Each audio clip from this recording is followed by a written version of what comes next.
নমস্কার বন্ধুরা, আজ আমি আপনাদের ডিপ ফ্রিজ ছাড়া রং স্বাদ বজায় রেখে সারা বছরের জন্য মটরশুঁটি সংরক্ষণের পদ্ধতিটা দেখাবো। তার জন্য এখানে আমি কিছুটা পরিমাণ মটরশুঁটি নিয়ে নিয়েছি। শীতের সময় বাজারে কিন্তু ভালোই মটরশুঁটি পাওয়া যায় আর দামটাও একটু কম থাকে, কিন্তু সারা বছরে তেমন বাজারে মটরশুঁটি দেখতে পাওয়া যায় না, আর যদিও পাওয়া যায় তার দামটা অনেকটাই বেশি থাকে, সবার পক্ষে কেনা সম্ভব থাকে না, আর ইচ্ছা থাকলেও খাওয়ার কোনো উপায় থাকে না।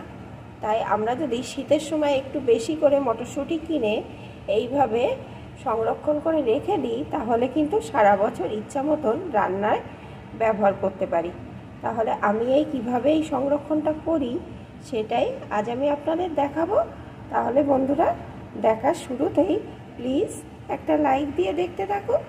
প্রথমেই আমি এই মটরশুঁটিগুলোকে ছাড়িয়ে নেব।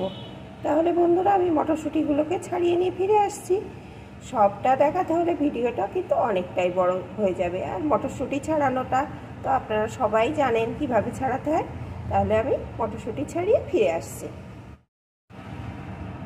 মটরশুঁটিগুলো এখানে আমার ছাড়িয়ে নেওয়া হয়ে গেছে। আর বন্ধুরা, একটা জিনিস লক্ষ্য রাখবেন, যে মটরশুঁটির দানাগুলো একটু মোটা মোটা সেরকম দেখেই নেওয়ার চেষ্টা করবেন।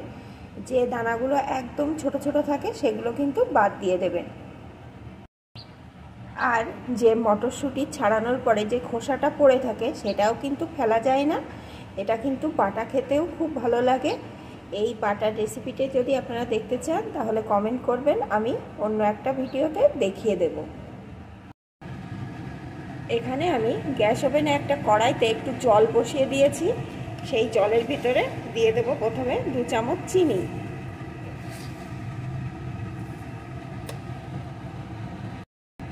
দিয়ে দেব 1 চামচ লবণ।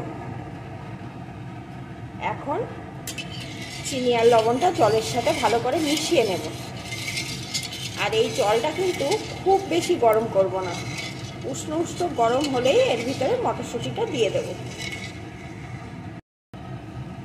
জলটা এখানে আমার উষ্ণ গরম হয়ে গেছে, দেখুন এর উপর দিয়ে বাষ্প উঠে আসছে। এখন আমি এর ভিতরে মটরশুঁটিগুলোকে দিয়ে দেবো। জলটা কিন্তু কখনোই ফোটাবেন না, তাহলে কিন্তু মটরশুঁটিগুলো একদম সিদ্ধ হয়ে যাবে। এখন এইভাবে 2 মিনিট মতন আমি হতে দেব। দেখুন বন্ধুরা, মটরশুঁটিগুলো যখন জলের ভিতরে দিয়েছি, মটরশুঁটিগুলো কিন্তু একদম জলের নিচে ডুবে ছিল। এখন দেখুন আস্তে আস্তে কেমন জলের উপরে ভেসে উঠছে। তার মানে এখন কিন্তু মটরশুঁটিগুলো আমার হয়ে গেছে। দেখুন সবগুলোই কিন্তু জলের উপরে উঠে এসেছে। আর বেশিক্ষণ কিন্তু এই জলের ভিতরে রাখা যাবে না। এখন একটা ছাঁকনির সাথে এইভাবে সেঁকে সেঁকে তুলে নেব। গ্যাসটা অফ করে দিলাম, এখন এইভাবে তুলে নেব।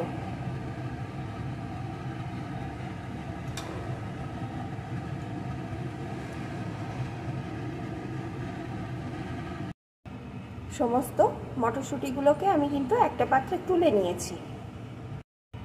এখানে আমি আর একটা পাত্রে ফ্রিজের একদম ঠান্ডা জল নিয়ে নিয়েছি। এই জলের ভিতরে আমি মটরশুঁটিগুলোকে দিয়ে দেব। বন্ধুরা, আপনাদের যদি ফ্রিজের ঠান্ডা জল না থেকে থাকে তাহলে নর্মাল জলের ভিতরে একটু বরফের টুকরো দিয়েও এটা করতে পারেন। এখন এইভাবে আরও 2 মিনিট আমি এই জলের মধ্যে মটরশুঁটিগুলোকে রেখে দেব।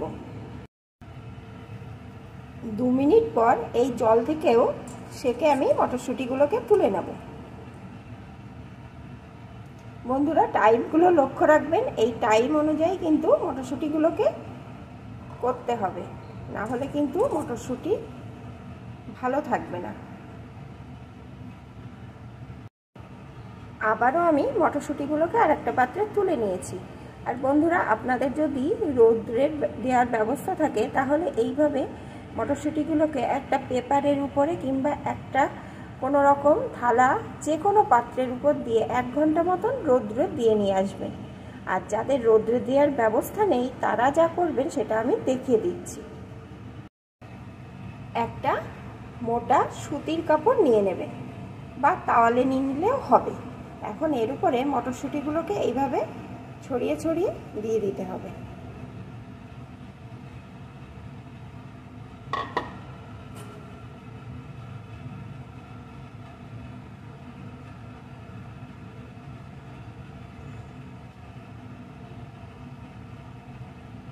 এখন একটা খোলা জায়গায় এইভাবে 2 ঘন্টা মতন রেখে দেবেন।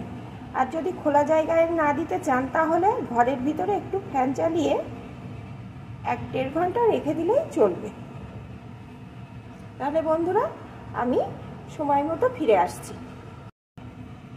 আমি 1 ঘন্টা পরে ফিরে এলাম বন্ধুরা। দেখুন মটরশুঁটিগুলো কেমন শুকিয়ে গেছে। এখন এগুলো আমি একটা পাত্রে ভরে নেব। মটরশুঁটিগুলো ভরার জন্যে এখানে আমি একটা কাচের পাত্র নিয়ে নিয়েছি। বন্ধুরা সবার বাড়িতে যে কোনো সসের জন্যে কাচের পাত্র থাকে। সেই সস যখন ফুরিয়ে যায়, পাত্রগুলো বাড়িতে থেকে যায়, সেই পাত্রে কিন্তু এই মটরশুঁটিগুলো রেখে দিতে পারেন। দেখুন আমি এখানে একটা কাচের পাত্র নিয়েছি, এর ভিতরে মটরশুঁটিগুলো ভরে রেখে দেব। দেখুন বন্ধুরা আমি কাচের পাত্রে মটরশুঁটিগুলোকে ঢেলে নিয়েছি। দেখুন কালারটা কত সুন্দর আছে। আর আমি এই কাচের পাত্রে রাখলাম বন্ধুরা। আপনারা যদি চান তাহলে প্লাস্টিকের বোতলেও রাখতে পারেন বা প্লাস্টিকের যে কোনো পাত্রেও রাখতে পারেন। আর বোতলেই যে রাখতে হবে এরকম কোনো কথা নেই, কাচেরও যে কোনো পাত্র হলে রাখতে পারেন। তবে কাচের পাত্রেই কিন্তু জিনিসটা বেশি ভালো থাকবে। এখন আমি এটাকে একটা নর্মাল ফ্রিজে রেখে দেব। সারা বছর একদম এরকমই থাকবে।